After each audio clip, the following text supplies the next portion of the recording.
You ever been at the end of it? You've taken as much as you can take from somebody. You just can't deal with it anymore. It's just got you to the end of your rope. What would you do? Would you just leave? Or would you build a killdozer?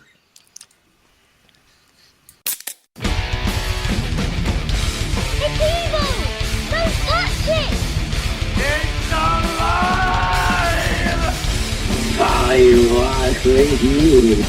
They're coming to get you. Power of Christ. This is Me? Hello, Mr. Fancy Pants.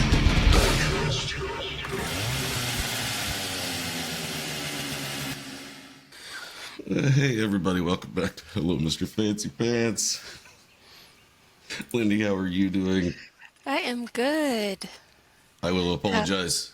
The last episode was that we're going to record it today, which is me and Lindy. The last one we did, my computer just decided that it was time to take a shit and just stop working while we were trying to record it. And yeah, so after I took that out and office spaced it in the backyard, Todd I actually... can see it happening. You motherfucker! So that doesn't work anymore. So Todd sent me something, and then I've got an IT buddy that hooked me up with something else, and I'm like, I think it should be good. Hopefully, maybe. We'll see. I'm running the show right now, and I don't like it. I like it when Zach's at the helm, but we'll see how this goes. Lindy, you went on vacation, right? We got it. It's going to be fun. I did go on vacation. We took the girls to California, spent a week out there, and went to a bunch of different beaches, and went to the Queen Mary, and went to Universal, went to Disneyland. Yeah, I decided to huck my phone off a Space Mountain. It was awesome. You dropped your phone off Space Mountain? I did. Fortunately, Disney cleans the bottom of their rides. They clean the bottom of their rides every night. So I did get my phone back. Nice. And I have one hell of a case and one hell of a screensaver, apparently, because there was not a scratch on my phone. You might have dropped it in just the exact right location, because if I would have dropped mine, it would have went ping, ping, ping off every metal object that was going through there. Yeah, so Disney got a hold of us and we're like, we have your phone. And I was like, oh, okay. I guess I'll come back and get it. Was you trying to record while you were going through it? Because it's pitch black. It was in my pocket. It came out of your pocket? It came out of my pocket, yeah. And those tiny little jets? Because I remembered them being bigger. I went there when I was in high school, and then I went back as a grown man, and I was just like, these things got smaller. Yeah. It's true. It certainly wasn't me. Yeah. My knees were like sticking out. I'm like, these are gonna bang off something, I think. Yeah, well, you're like 6'2", and I'm like 5'4", so You're doing all right. Zach is 6'2". I'm 6 foot, and I was still sticking out of there. Oh, I do have something to show everybody, because every year Dino Tall does the Ham City Jam, and we get him a deck. It's not a lot, but it's the most we can do. So the new deck. it looks great. Freaking nasty, isn't it? I love it. Okay. The Ham City Jam is coming up, or has it It's passed? coming up. No, Okay. it's coming up. Yeah, it's July. It's Okay. the end of July. I think it's Okay. July 24th, but I don't because I don't have it pulled up right now, because I got too much Okay. other shit going on right now. But Yeah. I will post it. I will definitely post it on Facebook or something like that. Okay. So I'm going to try to do this the way Zach does this. This is not the way I do episodes. So If we can't do Zach's episode, then I'll talk about my experiences on the Queen Mary and ooh, Universal. I wouldn't mind hearing that anyway.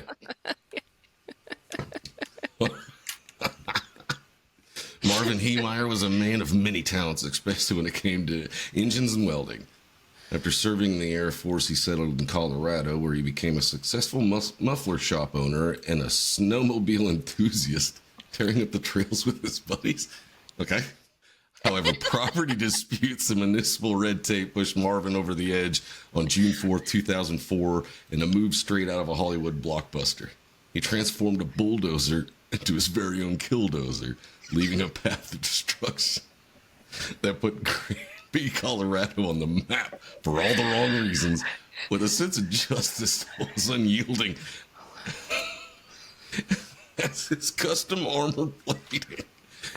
And it was a Komatsu. I think it was a Komatsu. We'll get into it, but I think Marvin took his grievances for a destructive joyride, turning a small town drama into a tale that had everyone saying, "Did that really just happen?" Which I think was supposed to be the intro. That's how good I am at this. Doing it this way. Yes. You got some information there. We got it. So Marvin Heemeyer was born on October 28th, 1951. His family had a dairy farm in Clear Lake, South Dakota, where he spent most of his childhood. In 1971, at 19 years old, he joined the Air Force and was stationed in Colorado at Laurie Air Force Base, where he discovered that he had a knack with engines, and he developed a keen skill for welding, which will make you a lot of money if you are good at welding. Then Yes. yeah, you'll be doing okay. Yeah, you can definitely have a lucrative career in welding. You certainly can. Well, I was just talking to my brother the other day because he brought up welding, and we was talking about the arch in St. Louis, and it's just like, you ever seen the welds on that thing? It looks like somebody laid a roll of dimes out. It's just they're perfect. Just beautiful. When he was discharged in 1974, he moved to Boulder, and he worked in a muffler shop. By the late 80s, he had opened his own shop in Boulder and became quite a successful business owner. Yeah, once again, this dude was not hurting for money. He kicked himself in the balls more than anybody else did, actually, as this goes on. Yet, apparently, he had a passion for snowmobiling. And in 1991, he decided to take 6 months off to spend that fall and winter snowmobiling. Holy shit. Yeah, he's got enough cash. I'm just going to take 6 months off. It's not a big deal. Yeah, you worry about it. You worry about it. But what he You're did 6 months in advance of everything. Yeah. So he leased out his shop. So he was making money while he was gone, which, yeah. He's not stupid. No. So he leased out his shop, headed 100 miles away to an area near a small town, Granby. He spent that winter snowmobiling, and by the spring of 92, he had decided to stay. He's like, no, this is my home now. This is where I live. Granby's a nice town. Okay. He bought a small little lot with 2 cabins that he got cheap and moved to Grand Lake, about 10 minutes north of Granby. Marv was now in his 40s. He had no family in the area, and he was single. Okay. That's not bad. I mean, No. if you're 40 and you're successful and you don't have a wife or kids, you That's should why have you're some money. successful. Yeah, you should have some money. Apparently, he had a champagne income with a beer keg lifestyle. Fair enough. Yeah, if you're not spending it and you're making it, you're banking. That's not bad. Oh, yeah. He had shops in Denver and Boulder areas where they were doing fine without him there, so he was able to do what he wanted. It didn't take him long to find new people with similar interests, and he started meeting up with them every Thursday during the winter to go snowmobiling. This reminds me of Letterkenny. Yeah. Do you remember when they're sitting out in the shed, one ice fishing shed, and Terry's like, "Oh, I ate before you got here. What'd you eat? Oh, the fish I caught. No, you never. No, you never. How do you know I didn't? Because if you'd have caught a fish before we got here, you wouldn't have shut up about it." God, I love that show. I do too. Sometimes it would be 4 guys, and sometimes it'd be up to 24 guys. The Thursday crew became his closest group of friends, and because of his knowledge, the group locked with him. He helped them with repairs. He knew where. Okay, and you knew where in Marv he would make you custom welded bumpers for your snowmobiles. I guess in case a deer runs in front of you. That's not a bad idea. Yeah, it's known to happen. And I'm pretty sure that Granby, if I'm thinking right, and I might not be, but I'm pretty sure that Granby is kind of like an area where like the city doesn't really go back and like plow and that kind of stuff. So it's kind of like SDs where it's if you need to get somewhere, you're doing it on a snowmobile and you've got to plow yourself out. Yeah. So yeah, that might be more what it is. It says here it was to take down small trees on their outings. So you just take it down trees with a snowmobile. I'll throw the chainsaw on the back of that son of a bitch. Depending on how high the snow is, yeah, you could be getting to the tops of the trees and you can just. I don't want to live here. I don't want to live here. That's too much snow. Nah. Holy shit. Yeah. One night, Marv was at the bar having a drink and spotted a pretty woman. Pretty woman. He had never seen before and introduced himself to Trisha McDonald. Recently divorced. Call her Trish the Dish. No one calls me that. And soon they were dating, going on trips, snowmobiling, and getting along like peas and carrots. I don't. What the fuck is this? Has got anything to do with Forrest Gump? And they lived happily ever after. Nope. Unfortunately, that's not the way this story goes, or else we wouldn't be telling it to you. This is why I don't like reading somebody else's script. I don't know what's coming up. Merv needing something to do in the spring and summer months, so he decided to open up another muffler shop in Granby. I think it's been going well. He's got two. Yeah, why not opening another one? Yeah, he went to a foreclosure auction and bid on a property, and unbeknownst to Marv, had previously belonged to a local concrete company owner named Cody Dochev, who had originally purchased the land and built a new concrete plant, but the bank foreclosed before he could start construction. So Cody's pissed. Yeah. Most likely. Yeah. And he's probably there at this auction to get his shit back. Oh, yeah, I'm sure. Yeah. Oh, no. Yeah, he certainly was. Cody was there with a friend who agreed to bid for him. But they didn't think it would get into a bidding war with Marv. When Marv put an offer in for $42,000, Cody and his friend gave up. In no time, Marv had a welding shop up and running, and the words quickly spread about his skills as a welder. Apparently, he could weld a dick on a snowman. Oh, so, damn. Yeah, apparently he's pretty great. He's got talent. Within 3 months of buying this property, the city, whose board was held by wealthy local landowners, the Thompsons. Well, shocker, what city isn't? Right. They contacted Marv saying that his property was going to be annexed into the city's water and sanitation. Oh. Yes, this is where he should have probably just said fuck it and sold it. This is what he should have done. That's what he should have done. You've got two other welding shops. You're living fine. You got a girlfriend. You get to go snowmobile and fucking chill out. Nope. Too much pride in this guy. Oh, yeah. So Marv would need to lay a service line down so he could hook up to the city's water and sewer lines. Marv would have to pay somewhere between $60,000 and $80,000. There's where it gets to be the whole city going, you know what? We know this guy. He's worked here for a long time. He wanted that, and you bought it out from underneath him, so we're going to fuck you. Mm-hmm. He refused. So Cody Dochev found another 2-acre property just south of Merv's not long after that in 1997. Cody's son Joe asked Merv if he could be willing to sell him this lot so they could adjoin the two properties and build the concrete plant. Marv was receptive. He said, yeah, fine. Yeah, that's all right. So they settled on $250,000. You just got $250,000.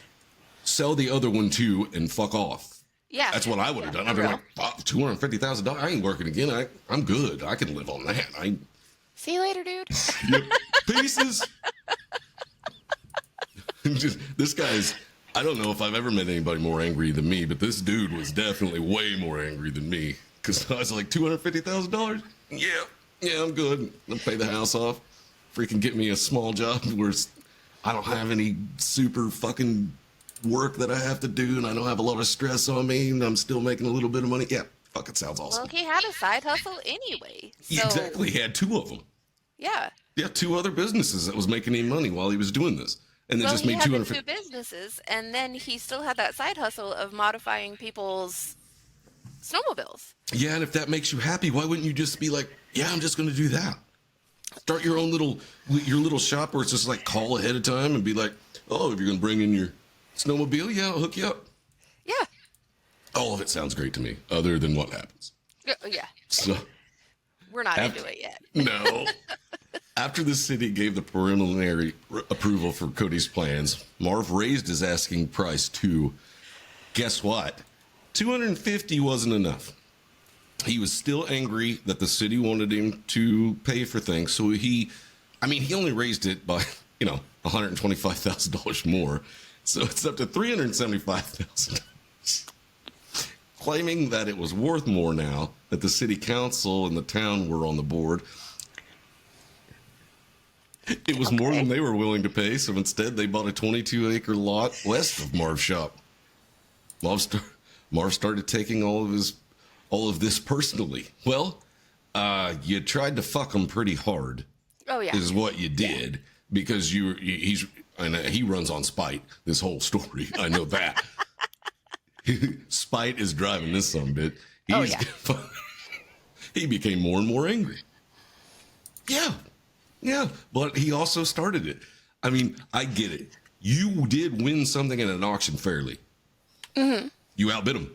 But if you don't realize that you're buying something in a place that you're not from and somebody else is from there, they're going to fuck with you. And if you don't get that, you've got too much pride or ego or whatever it is, because you should have had that in your head in the first place. Mm-hmm.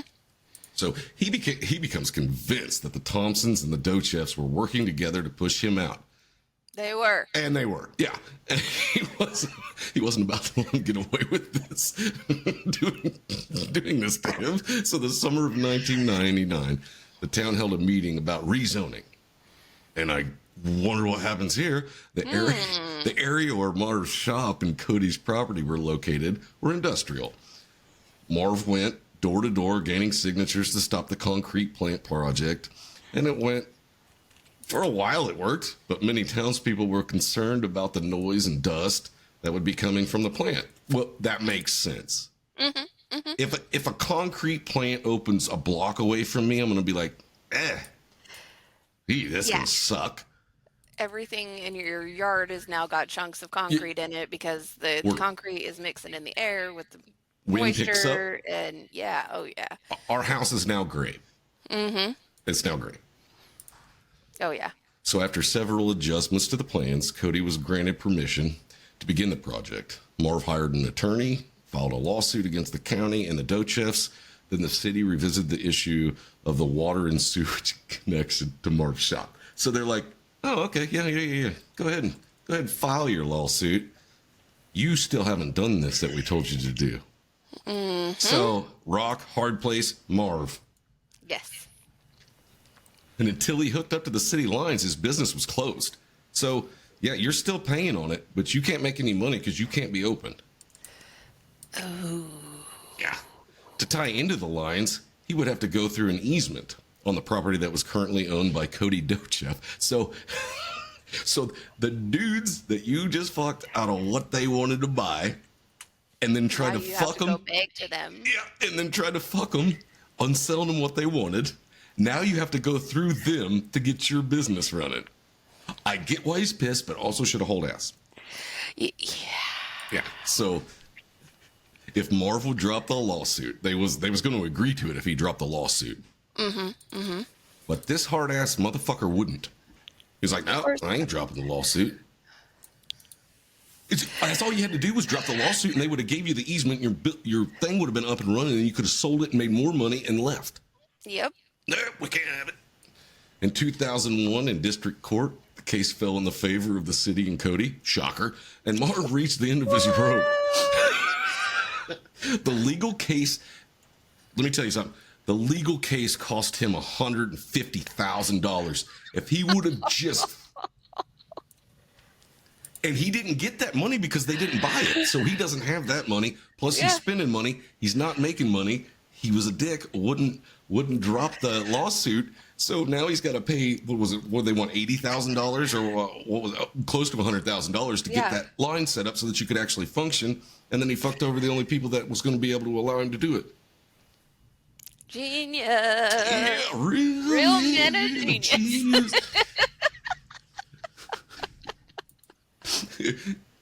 He was still fighting with the city over the sewer and water lines, but still running his business despite the restrictive covenant they had placed on the property. The city council fined him $100 a day. Okay? Marv would write these check payments out to the Cowards and Liars Department.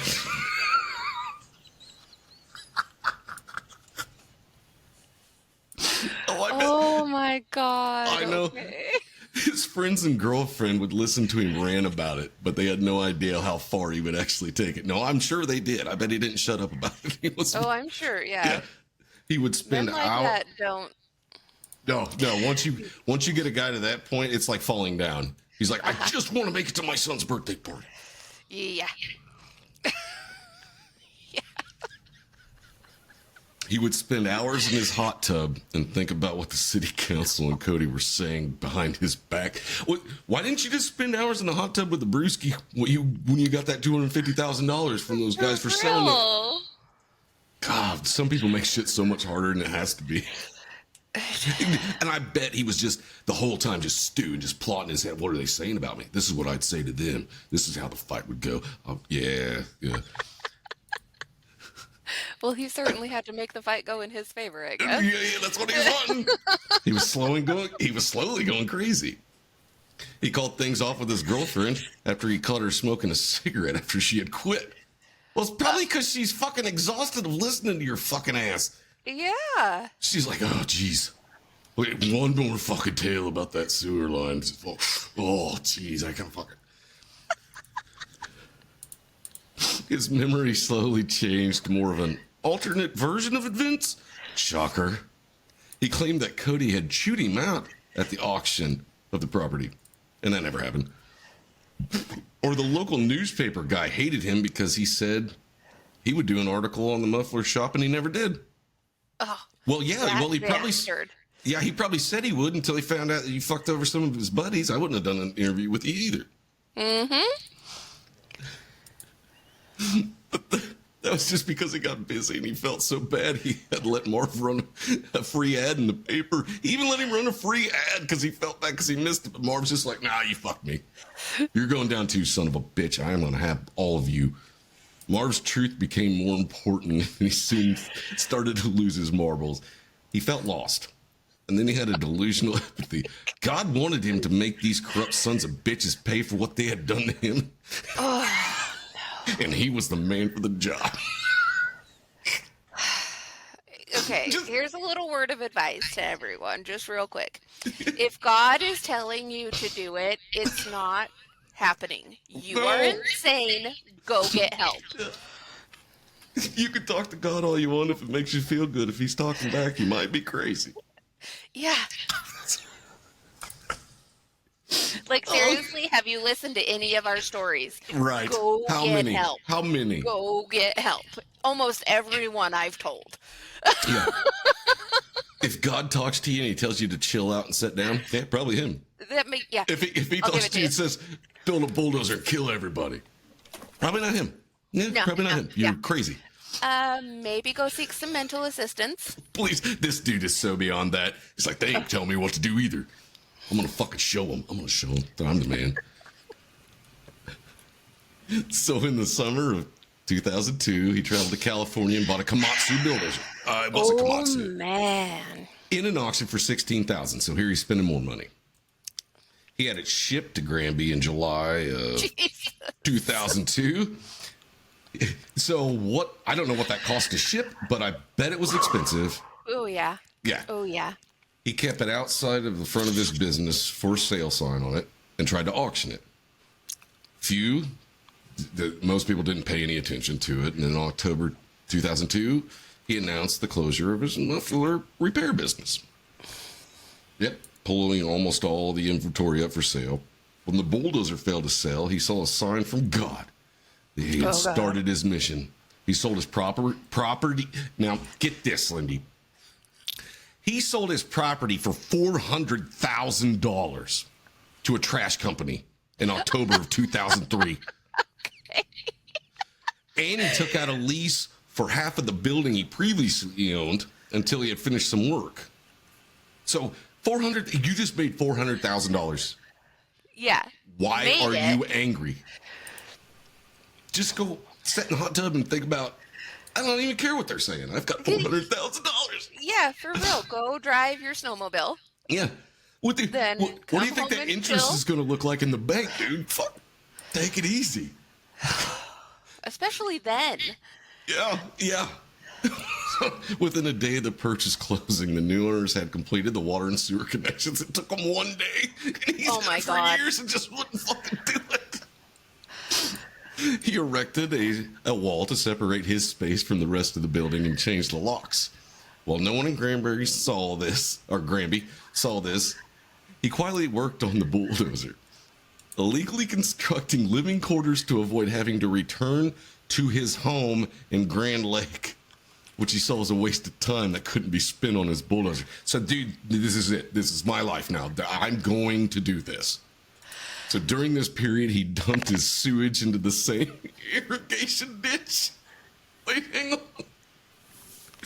That he had been caught dumping into several months earlier. I'm just going to run the sewage right out to a ditch because that's legal. Oh my Lanta. Yeah. Are you fucking kidding me? He said, apparently, Heemeyer wrote, "It is interesting to observe that I was never caught. This was a part-time project over a year and a half." He was surprised that several men who had visited the shed late that previous year had noticed the modified bulldozer, especially with the 2,000-pound lift fully exposed. Somehow their vision was clouded. How do you not... Oh, you're making a bulldozer heavier. Great. During this period, Heemeyer repeatedly mentioned the bulldozer to his friends and associates, as well as intention to use it for destructive purposes. Yeah, so he was actually probably going to the bar, getting drunk, and telling people, "This is what I'm going to do." So, Okay, ladies and gentlemen, here's another public service announcement. if you hear something, say something. Exactly. Do not take it as a they're joking. Fucking tell someone. If I'm Do sitting you down know with a how buddy, many murders could have been avoided if Exactly. people would have just not thought that people were joking? yeah, if you hear somebody say, "Do you know anybody that would kill somebody for me?" Look into it, because and also another word of advice is, if you want somebody killed and you want to pay somebody for it and you can afford it, it's a cop. Yep. Yeah. So okay. Yep. The more you know. So this And was. if you can afford it, you probably deserve to have enemies anyway. Yeah. Most likely, yeah, because it's going to be six figures. It's going to be six Easy. figures. Easy. So it's a modified Komatsu D355A, which he referred to as the MK tank, or Mars Komatsu tank. Yeah, so he's named it. All Got right. it spray painted on the back like somebody's boat. Oh, I'm sure. So in audio recordings, fitted with makeshift composite armor plating, covered in cabin, engine, and parts of the tracks, 3 external explosions and more than 200 rounds of ammunition fired at the bulldozer had no effect on it.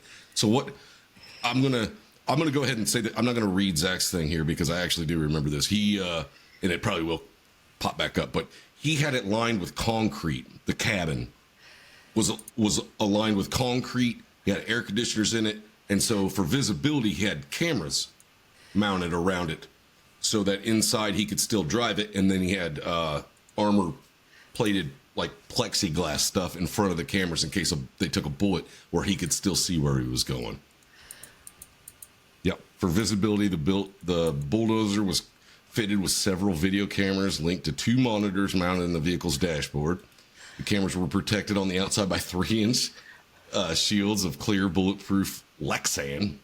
Compressed air nozzles were fitted to blow dust away from the video cameras. Onboard fans and air conditioner were used to keep Heemeyer cool while driving. He had made a 3-gun port. So this dude can't say he just wanted to destroy buildings, because he did shit. He weaponized it. Yeah, he definitely weaponized it to where he could get his guns out and fire at stuff. Oh, yeah. Okay. Okay, but if you're spending this kind of money... He had, once he got in this, he had no intentions of ever getting out of it. That's fair. He didn't care. He didn't care. Yeah, once it got to this point, he didn't matter what it cost at this point. Plus, he had just made $400,000 he can spend. Well, I mean, like, listen, I could probably live the rest of my life on $400,000. Probably's ass. I could live well. I mean, Just on the interest. Yeah. You'd be doing all right. Once you You'd be got doing everything all paid right. for, you just... And that's not 20 fucking years ago. Because this is literally 20 years ago. Right. Yeah. Yeah, you'd have been sitting pretty with $400,000. Yeah. Plus whatever else he had. Because he still had money. He was still already sitting good. Yeah. So this is what he... Okay, so I didn't remember this part from the story because it's been a long time since I had listened to it. Zach researched it, not me. But he had the gun ports fitted for a 50 caliber rifle. That's... Holy fuck. They call that God. Yeah. He's got a 308 caliber semi-automatic rifle and a 22 caliber rifle. I don't know what the 22 was going to do. I wonder if that wasn't a 223 and it was just... Because I thought he had an AR in there, but... Okay. It was all fitted with a 1/2 inch steel plate outside of the concrete. At the time of the demolition, it also contained 3 handguns and enough food and water to last a week. I don't know how long he thought the diesel was going to keep going in that thing when you made it like 2 tons heavier than what it already was, and that thing gets about 1 mile to a gallon. I was going to say, I'm surprised that he got out of the shop. Yeah. The demolition and assault on June 4th, 2004 started at around 2:15 p.m. Heemeyer began his rampage by driving his armored bulldozer through the Mountain Park concrete owned by the Dochev family, if you can believe that. No way. Yeah. At the time of the attack, and you can watch these videos because they are fucking cool.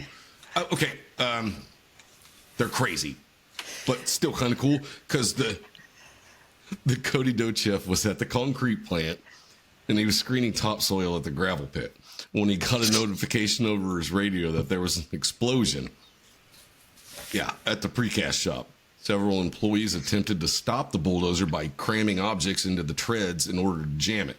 No effect, dude. That thing weighs way too much. And then they tried to, and I don't know if it'll be on here, I'm sure, but they had like a road grader and stuff that they tried to block him off, and he just went right through it. Just you ain't stop. It weighs too much, and it's on treads. It's gonna go.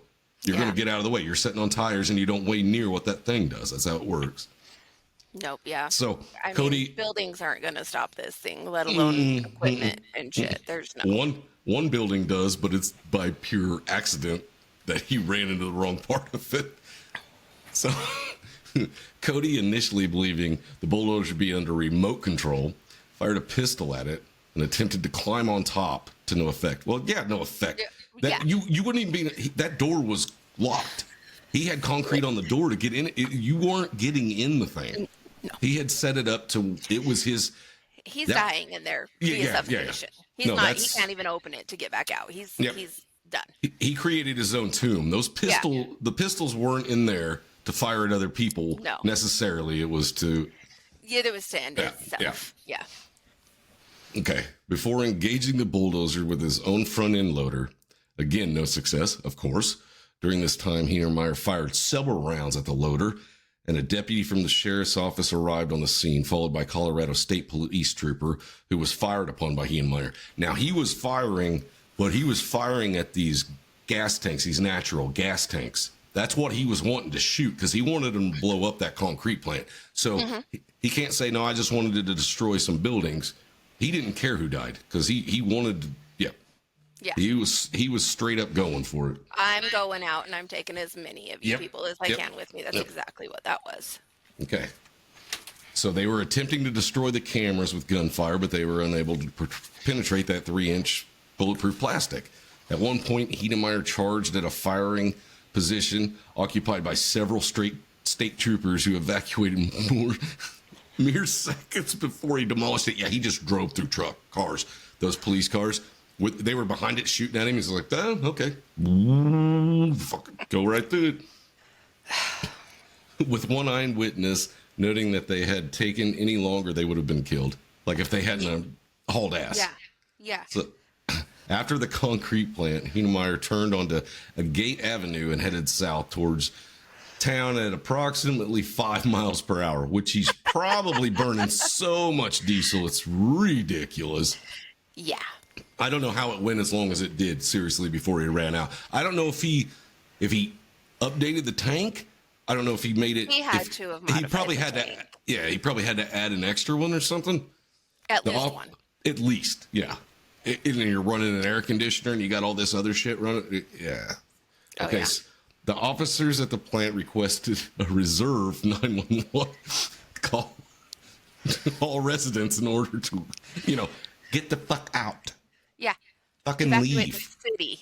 Psycho on the loose. Fuck off. Get out. So, Under Sheriff Glenn Trainer climbed atop the bulldozer and rode it like a blockbuster, trying to figure out a way to get a bullet inside the dragon.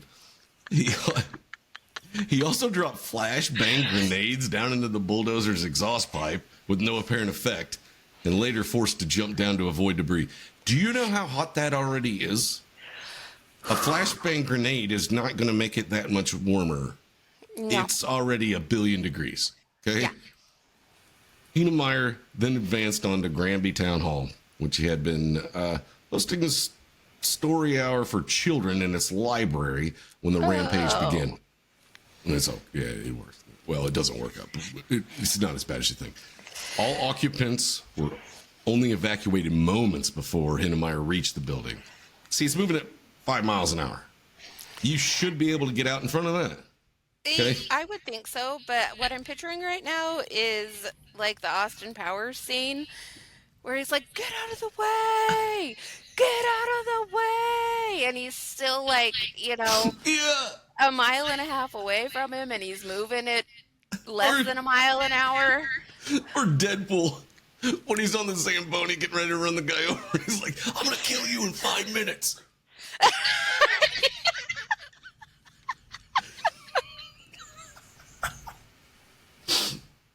Okay. Perfect.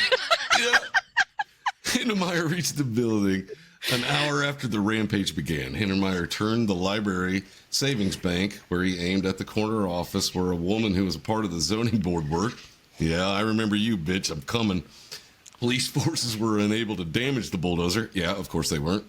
And so, instead of resorting to following the dozer, jogging alongside it, they're jogging alongside it, trying to figure out a way to get something done, Yeah. Heemeyer next targeted several street fixtures, such as trees and traffic lights, before moving on to the officers in the local newspaper and turned the homes of the Thompson family and their workplace. He's like, "Nah, you fucked me over, and I know you live here, so I'm destroying it. Just going through, just fucking everybody that fucked me over, I'm doing it." A scraper was brought up to try to stop the bulldozer, but it was pushed aside. Yeah, that's the road grader I was talking about. Yeah, you ain't doing nothing with that. What was you even thinking? Heemeyer next targeted a propane storage yard, firing 15 bullets at the tanks. So that's one where he was firing at propane tanks. Yeah. Natural gas tanks, propane tanks, trying to hit anything that he thought was going to make a big explosion, which contained 30,000 U.S. gallons. That would have been a massive explosion if he had. Yeah. That would have wiped 2 cities. Yeah, you're gonna leave. Yeah. So that might be another reason why he had 2 weeks of food, and because if he thought if he hit one of them, he's killing everybody around him anyway. So maybe he might get away. So I don't know. Police were forced to hurriedly evacuate residents within 1,000 yards of the site. 1,000 yards of the site? How about a couple miles? Let's get carried. Yeah. Including a senior housing complex. So this guy's going after kids and old people. He doesn't give a fuck. Heemeyer then fired upon nearby power transformers with a high risk of igniting the tanks. But he struggled to find a good angle. Well, he didn't plan it out very well, apparently. I mean, I guess, yeah, because it takes some serious force to turn something that heavy. So Yeah. Heemeyer did hit the transformer once and missed his other shots, though. Had these tanks erupted and exploded, everyone within 1/2 a mile of the explosion would have been endangered. Yeah, the sheriff's department said 12 police officers and residents of the senior citizen complex were within such a range. After leaving, he was engaged by another scraper, which he immediately just fuck you. Yeah, it's same out. What's the definition of insanity, police here? What a scraper is not. No. Yeah, you don't do the same thing and expect different results. Right. It's, No, I'm gonna try it again. Oh, it didn't work. Do it again. damn. Let's go for 3. Yeah. At this point, local authorities in Colorado State Patrol figured they were running out of options in terms of firepower. Yeah, well, yeah, it's a tank. Yeah. Yeah. As the approximately 200 rounds fired by the police had been ineffective up to that point. Yeah, it's steel and concrete. But the guns you're firing won't get through a fucking bulletproof vest, and you're thinking get through steel and concrete. Yeah. Let's call in for some National Guard help here. Let's get like an anti-tank round of some sorts. And that Heemeyer would soon turn against civilians in Granby. Well, no, he already has. Governor Bill Owens. That was his very first thought. Yeah. Governor Bill Owens allegedly considered authorizing the Colorado National Guard to use either an Apache helicopter. Yes, good call. Equipped with with 2 Hellfire missiles, or a 2-man fire team equipped with a Javelin anti-tank missile as to destroy the building. Yeah, both of those are very good, as opposed to your handguns. Better than street raiders. Yeah, better than your handguns or shotguns, which aren't going to penetrate that. As late as 2011, Governor Owens' staff vehemently denied considering such a course of action. Why do they not want to be considered smart? Oh, they didn't want to take anybody's life. Here's the thing. This is where the endangerment of one is less damage than the endangerment of everyone in your city. Like, if you've been successful, you literally would not have had a city anymore. Right, if he would have kept going, yes. Yeah. An Apache with a trained pilot, that fucking thing's done. Done. It'll be there in no time because they're fast as shit. It will be expensive. It will be expensive, but the problem solved. Yeah. And Done. you've already got everyone within the firing range evacuated. Yes, and you already know that this guy is not going to stop. Not. So, okay. So, members of the state patrol, however, claim to the contrary. The governor did consider authorizing an attack, but ultimately decided against it due to the potential collateral damage of a missile strike. What movies are you watching that you thought was going to happen? Are you thinking Platoon, where they just fly over and drop bombs? Because that's not what an Apache does. It's going to get there, set sights on target, and destroy it, and then fuck off back. Job done. Good job, boys. All right. Exactly. Fucking idiots. Missile strike. What the fuck is it? Stop playing video games, man. Missile strike. In the heart of Granby. I'm not. I wish fucking Todd was here so he could explain how accurate those motherfuckers are. That thing would have been done. Okay. So they said that the missile strike in the heart of Granby being significantly higher than what Heemeyer would have caused with his bulldozer. Would it? No, I don't think so. But No. I mean, Heemeyer. I've never flown an Apache or driven bulldozers, so I haven't either, but I've seen them. The Apache videos. Those dudes know what they're doing. You've been fine. Yeah. So, Heemeyer finally attacked the Granby store, targeting it due to the owner's involvement in the hearings about the plant that he was, So it's everybody that tried to wrong him, he's coming unaware that the small property had a basement. This is the funny part of the video, because when he gets on that thing, I could read this, but I already know. He gets into the building, and one of the treads gets off into the basement because that floor can't support it. right. So he's fucked. He's done. He ain't going. He's trying to move. He can't move. So he just cranks it. Well, Ladies the and radiator. gentlemen, this is why there is a weight limit on your floors. Yes. The radiator had been damaged, is what they said, and was leaking before failing. Well, it probably wasn't damaged. It's not. It was designed to drive that bulldozer. Yeah. Not not 14 tons more than that bulldozer. Yeah. It was designed to drive that bulldozer. So if he didn't add extra radiators to it, you should have had like 14, like a fucking Bugatti Veyron. He should have had all sorts of radiators on that thing, but he didn't. So it was that, yeah, Heemeyer had been able to free himself. The bulldozers would not have been able to operate much longer. So even if he would have been able to get out of it, it was probably it was already going downhill. So one of the SWAT team members who had swarmed around the machine reported hearing a single gunshot from inside the cab. Exactly the point. Yeah. And it was later determined that Heemeyer had shot himself in the head with a .357. God, he's not fucking around. He didn't use the 22. I'll tell you that. No, that we're gonna. Yeah. Hey man, nice shot. I want to live through this. Yeah. Or I don't want to live through this. He's gonna. Hey man, nice shot himself. If you don't get that, I know you get the song, but if you don't get the reference, I might do that story one of these days anyway. And you can watch it on YouTube if you've got. Okay, we'll get into it later.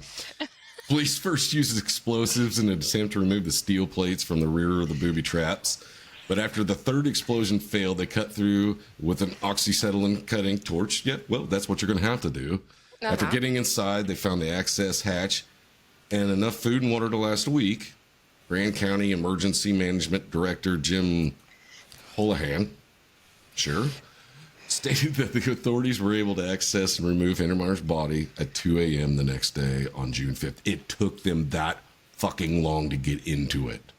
Jesus. The attack lasted 2 hours and 7 minutes, and I cannot believe he had enough fuel to go that long.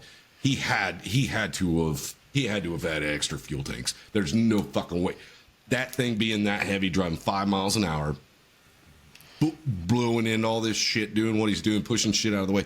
Yeah, he had to do something with the fuel tanks. I don't know how big a fuel tank is on one of those. I imagine it's massive, but big. Yeah.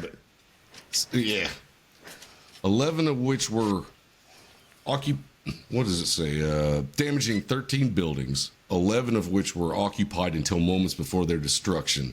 His targets included the town hall, the Sky High newspaper office. You know, remember that one guy that gave him a free ad, but he still felt like he fucked him over? Mm-hmm. Gamble's General Store? Yeah, because the Gamble's fucked you over. The poor mom and pop general store. Right. Maple Street Builders. Builders. Did they charge you for the diesel gas? Yeah, probably.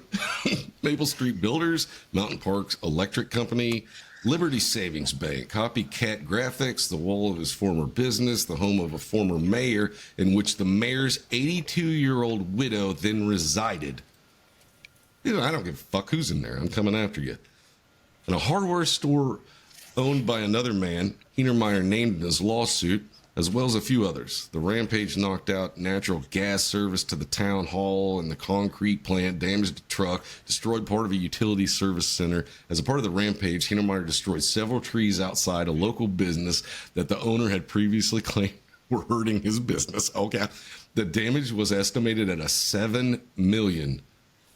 It was $7 million? $200 million of which was just the concrete plant, which was underinsured, resulting in a payout of $700,000. They made $700,000 for their building being completely destroyed. Okay. Yeah, but they lost so much money on that. Yeah. Many town records and archives were destroyed along with the town hall. Of course they were. He wanted them to be. Defenders. Now, there are defenders of Heemeyer. There are people out there that are just like, fuck yeah. They were like Killdozer shirts that were selling online that you could buy. Defenders said that he had made a point of not hurting anybody during this bulldozer. It's not because he wasn't trying. You fucking idiots. What do you mean he made a point of not hurting? If he'd have been a better shot, a lot of people would have been dead. If he had intended to destroy all of these things and not do anything else, don't you think that a call would have went out that said evacuate the fucking buildings? Yeah, I'm taking him down. He had every intention of hurting someone. Oh, 100%. He certainly did. He got to the point where he didn't care. Mm-hmm. Okay. Ian Daughtery, whoever the fuck that is, a bakery owner, said Heemeyer went out of his way not to harm anyone. Did he? Cody Dochev stated that if Heemeyer truly didn't want to hurt anybody, he would have plundered the center of town on the weekend when most businesses would have been empty. Well, very true too. Okay. The sheriff's department said that the fact that no one was injured was not due to good intent as much to good luck. You damn right. Yep. See, they got that part right. They didn't have wasting 200 rounds on something they knew wasn't going to get through. That part was pretty stupid, but on April 19th, 2005, the town announced plans to scrap Heemeyer's bulldozer because it was on display for a while.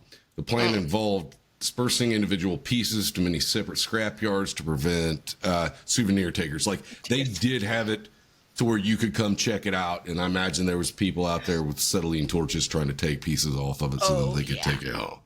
Oh, yeah. So There are so many collectors of stuff like that. that is the end of Zach's story that he didn't get to tell because my computer kept fucking up. And he is on vacation. I hope he's enjoying it. I remember listening to this story, and it just depended on where you listened to it, what you heard. Like, if you was watching videos online, there was a bunch of people hyping him up like he was doing the right thing. It was like they tried to shit on him. Well, look into it. Dude could have left so many times with so much money. So much money. His pride got in the way. Fine. Yeah, his pride got in the way. I don't know if he's got a little boy syndrome or something. Left his girlfriend because she's like, smoked a cigarette. Yeah, because I'm tired of your bitching. It's like, okay. I don't know. Yeah. That was this is my cigarette contemplating whether or not I'm going to stay with you. Yeah. If it wasn't for this, I probably would have shot you. Yeah. And maybe you should have.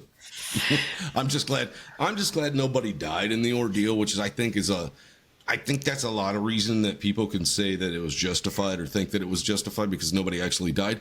He did go at a library that was full of kids, you assholes. And an old folks home. Yeah. Are you okay with the Oklahoma City bombing that killed I don't know how many kids? No, you're probably not okay with that, but he tried to do the same shit. So if you're on his side, fuck you. Wrong place to be. Fucking guy. Kicks my ass, dude. So I'm glad I got through that, Zach. I hope you liked it. Fucking hell. I don't like the teleprompter thing. I like reading my chicken scratches that I write down myself. You did great. All right. I can read occasionally.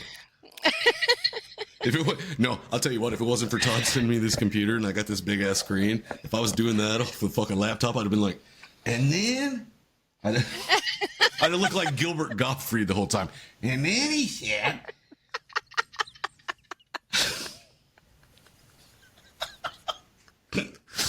sitting here with a magnifying glass.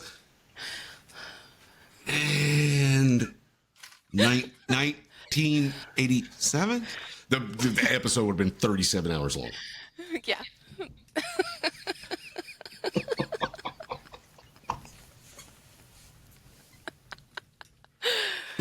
Well, on that note. Yes.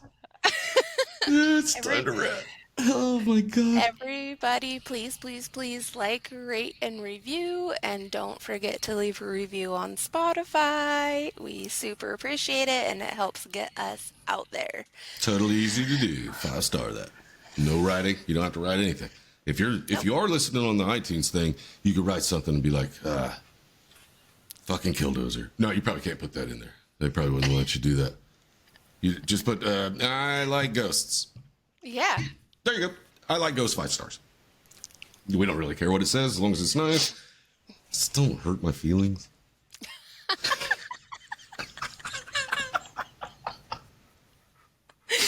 All right, guys. Thanks for listening. I'm Spar. I'm Lindy. Later. Bye. It's evil! Don't touch it! I was with you. They're coming to get you. What a hour of Christ. This is Eh? Hello, Mr. Fancy Pants.